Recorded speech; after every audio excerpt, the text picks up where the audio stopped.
March 8, 2024, habang nasa laot ang mangingisdang itinago namin sa pangalang Raul, nakita raw niya ang isang palutang-lutang na sako sa dagat. Tinitignan ko yung nakalitaw, baka ako pira yata ito, swerte na ng Panginoon po kasi ako'y nakatingala sa taas na nanghihi ako ng tulong. Nang kunin at buksan ni Raul ang sako, ilang kulay itim na bloke ang tumambad sa kanya. Mayroong mga sulat na Z, ganyan. Kakopira ito. Nung sinalat ko, natakot ako malambot. Hindi ko naman alam kung ano yun. Naaamoy ko pa naman ang baho. Agad na inireport ni Raul sa lokal na pamahalaan at police station ng Arteche, Eastern Samar ang natagpuang itim na mga bloke.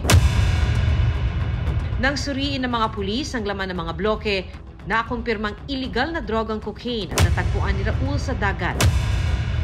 Tinataya nga abot sa 111 million pesos ang halaga ng natagpuang 20 bloke ng cocaine.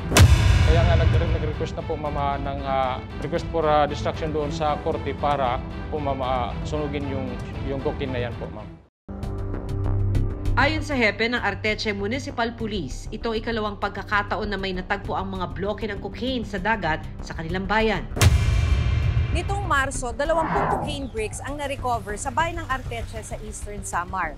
Mula 2009, nasa 250 cocaine bricks na ang natagpuan mula sa nasabing probinsya. Sa mapa ng Pilipinas, kapansin-pansin na nasa dulong bahagi ng bansa ang probinsya ng Eastern Samar. Ang tanong, saan nga ba nagmumula mga bloke ng cocaine na nagpapalutang-lutang sa dagat? Galing siya sa open sea, which is the Pacific Ocean. Yung mga time na yan, base din sa report ng Philippine Coast Guard natin tsaka ng Navy, dumadaloy talaga siya at hahampas siya sa karagatan natin, which is tatama siya sa karagatan nga ng Samar. Sa investigasyon ng Philippine National Police o PNP, kilalang drug syndicate group ang nasa likod ng mga ipinupuslit na iligal na droga sa bansa. Kabilang dito ang Mexican Drug Cartel. Base dun sa packaging niya, which is the Triple Z, it is believed to be a link on the Mexican Drug Cartel. Oo, na ang pangalan is Los Zetas. Kung sa Samar, sa dagat na lambat ang mga cocaine,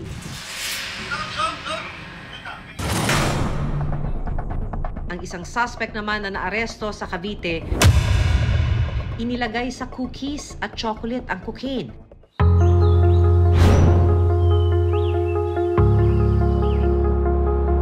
August 2023,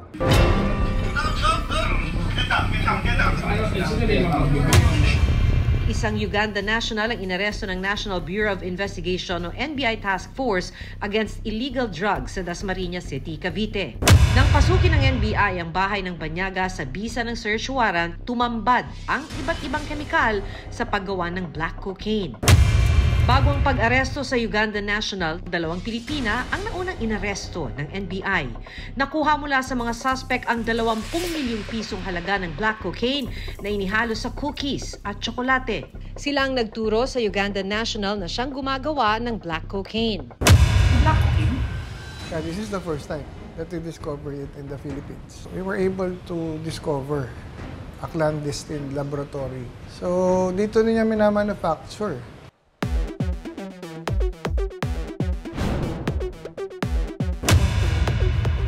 Ito po yung bahay na narentahan ng ating suspect ng implementation ng search warrant. So isang Uganda national, sabi na may-ari ay hindi pa nagtatagal ng 6 months sa kanyang pag-upa.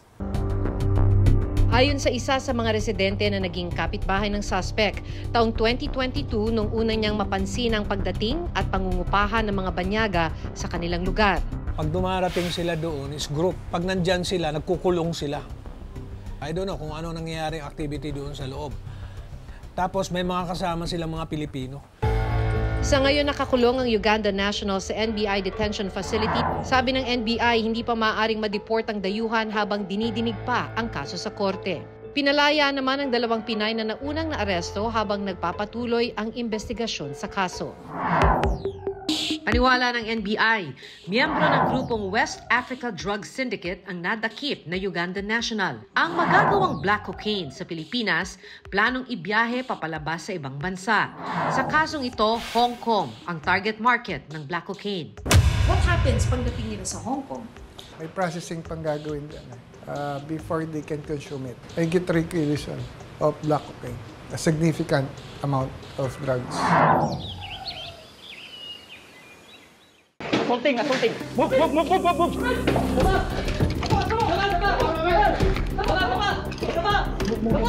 Sa Baguio City, naging maaksyon ang pagsalakay ng mga otoridad sa isang bahay ng isang Chinese national.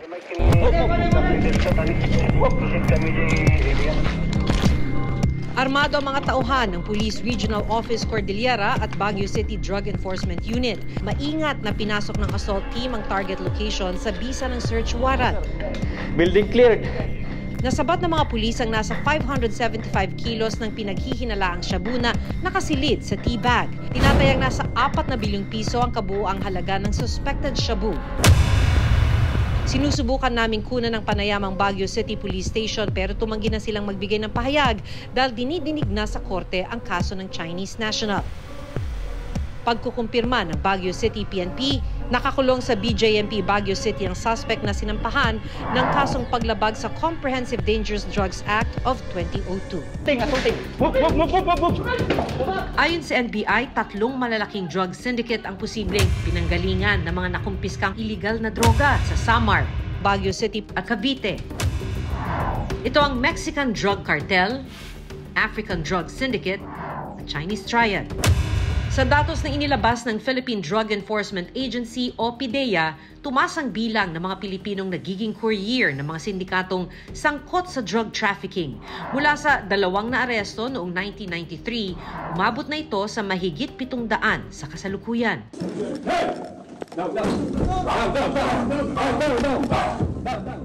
Ano yung mga challenges na kinakaharap ninyo?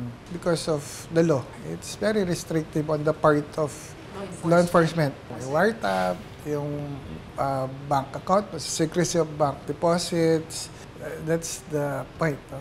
We don't have new technology. We're really behind. Para sa taong 2023, umabot sa 10.41 billion pesos ang halaga ng nakumpiskang illegal na droga. Ang tanong, bakit ito nagpapatuloy at tila lumalala pa ang pagpupuslit ng droga sa bansa? We need to accept the fact na it is a challenge. Hindi talaga din sapat yung mga personnel, mga vessels and equipment na po pwedeng magbantay sa buong border ng bansa natin since open talaga siya. Para naman sa NBI, aminado sila na korupsyon ang isa sa dahilan kung kaya't madaling nakalulusot ang illegal na droga sa bansa. They all came from a foreign country. In order to stop it, the drug trafficking in the country, it must start there. No? Sa border pa lang, the first line of defense natin. Masaya si Raul na nakatulong siya sa paglambat at pag-surrender ng milyong pisong halaga ng droga sa dagat. Pakiramdam ko ngayon, napakasaya na nagawa ko yun. Move! Nasa kamay pa rin ang pamahalaan para masigurong walang makapapasok na iligal na droga sa bansa. Pero ngayong aminado ang mga otoridad na kulang ang kanilang kapasidad para bantayan ang border ng Pilipinas. Paano nga ba matatapos ang problemang ito? Hanggang sa susunod na Sabado, ako si Maki Pulido at ito ang Reporter's Notebook.